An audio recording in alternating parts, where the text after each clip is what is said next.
Hey guys, Dave here from Bold Adventures, bringing you outdoor video content every single week. If that's something that you enjoy, make sure you follow along and don't forget to hit subscribe.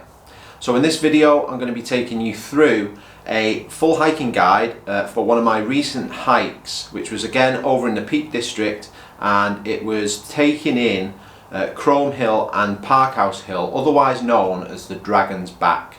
So what I'm going to do is I'm going to shrink this screen down, head over to the OS Maps fly-through screen and take you through an entire route guide right now.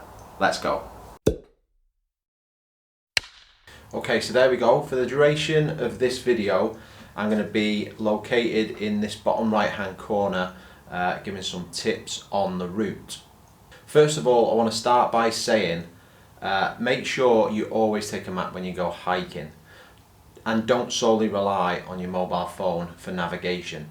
I've been caught out many a times. Although this is a relatively short hike, the weather can close in really quickly, so it's definitely worth investing a little bit of money and time into learning how to do some basic map reading, even if it's just enough to get you back to a familiar place when you're out if the weather does close in.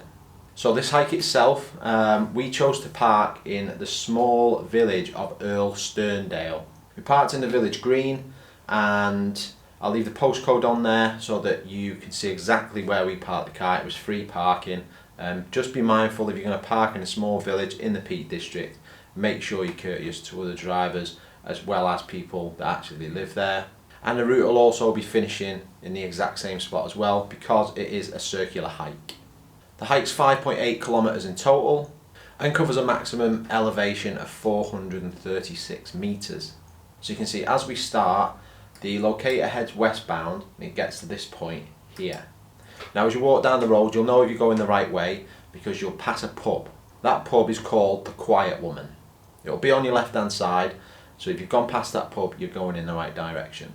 So at this point there's going to be a small gap in the wall, little steps. You're going to be able to hop over those, and all we're going to do is we're going to carry on across the fields in a southwesterly direction.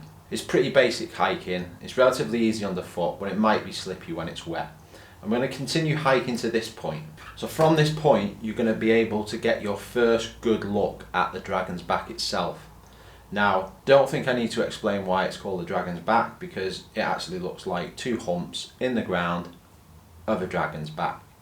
The first hill you can see there is Parkhouse Hill, and the second hill in the far distance you can see is Crome Hill. From this vantage point, it gives you a good idea of how far the route is, because you can see the route in its entirety pretty much. So from here we're going to head over the crest of that hill and we're going to walk down pretty steep terrain. It's very muddy if it's wet, and we're going to get to this point here. When you get to the road, just be aware that there might be traffic. We're going to continue across a road, through a gate, across an open field until we reach this point, which is the foot of Parkhouse Hill. Now be aware those fields do have livestock in them, so be respectful, and if you've got a dog, just make sure it's on a lead. And from the bottom of Parkhouse Hill, what we're going to do is we're going to make a way up towards the summit. As we set off, remember, on a wet day this will be quite boggy and quite slippy. But upon reaching the summit, if you've come early enough in the morning, you're going to get a lovely sunrise if you manage to get up there before first light. If not, and it's a clear day, it's going to give you a real good vista of the entire area. So once you've spent a bit of time taking in the summit of Parkhouse Hill, we're going to carry on over the other side. We're going to head down the other side. We're going to go down the other side of Parkhouse Hill, and we're going to come all the way down to this point on the road just there. Now before we go any further, I just want to mention that the side of Parkhouse Hill that we've just come down tends to be slippy, wet and damp. So it's important to take care underfoot. One side of Parkhouse Hill gets a decent amount of sunlight, which allows it to dry quicker. The other side tends to be a bit more in the shade, so it's going to be naturally a bit more slippy underfoot. But once you're safely down, and at this point you'll have headed just over a cattle grid, where you're going to turn left and then you're going to reach the bottom at this point of Crome Hill. Now it's a relatively straightforward hike up Crome Hill. It's a bit of a slog. It gets quite steep around this point here as you start to head up towards the summit.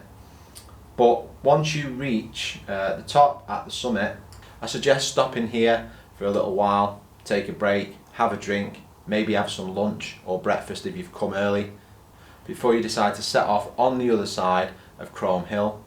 And when you're ready, you can set off hiking back down again, watching out underfoot. You'll head all the way down to this point here, which is where we're going to turn back on ourselves and start heading back along towards our start point. On the way down Crome Hill, you're going to come across some interesting rock formations. There's going to be some cave-like structures which you're going to be able to have a look at. And at this point, all we're going to do is head down the way we came, but on the lower part of Crome Hill, traversing it along its base.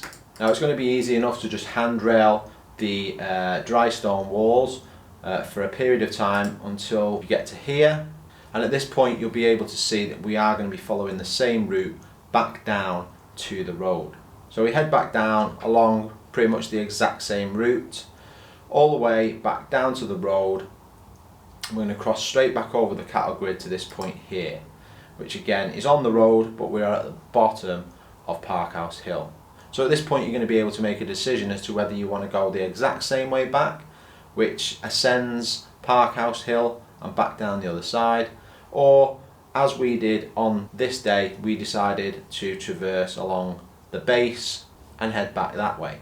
Again, so when you set off, just bear in mind there's a small incline on the way up, and it can be quite wet, quite slippy underfoot. Like I've mentioned before, it doesn't get a huge amount of sun and it doesn't dry that well. And all we're going to do is we're going to follow it all the way down, back down to the road, where we're going to turn left at this point here. Again, we turn left at this point because we wanted to go back on the road. However, you could carry on the exact same way you came, head back up the hill and across the fields back into the finish. But we turned left, we walked up the road. It wasn't very busy, we came early in the morning, so there was not much traffic, so it was relatively safe.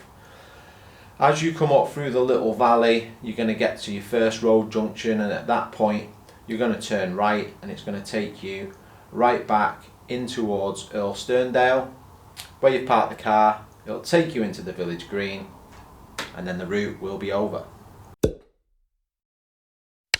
Right, so there we have it, a full hiking guide of the route that me and my friend Sam took on that day over in the Peak District, heading up the Dragon's Back via obviously Crome Hill and Parkhouse Hill. A fantastic scenic day. If you're interested in watching the full video, then head over to that video next. It'll be linked at the end of this one. And remember, if you like this video, make sure you give it a thumbs up. And if you want to stay updated on future videos, then hit subscribe, and I'll see you in the next one.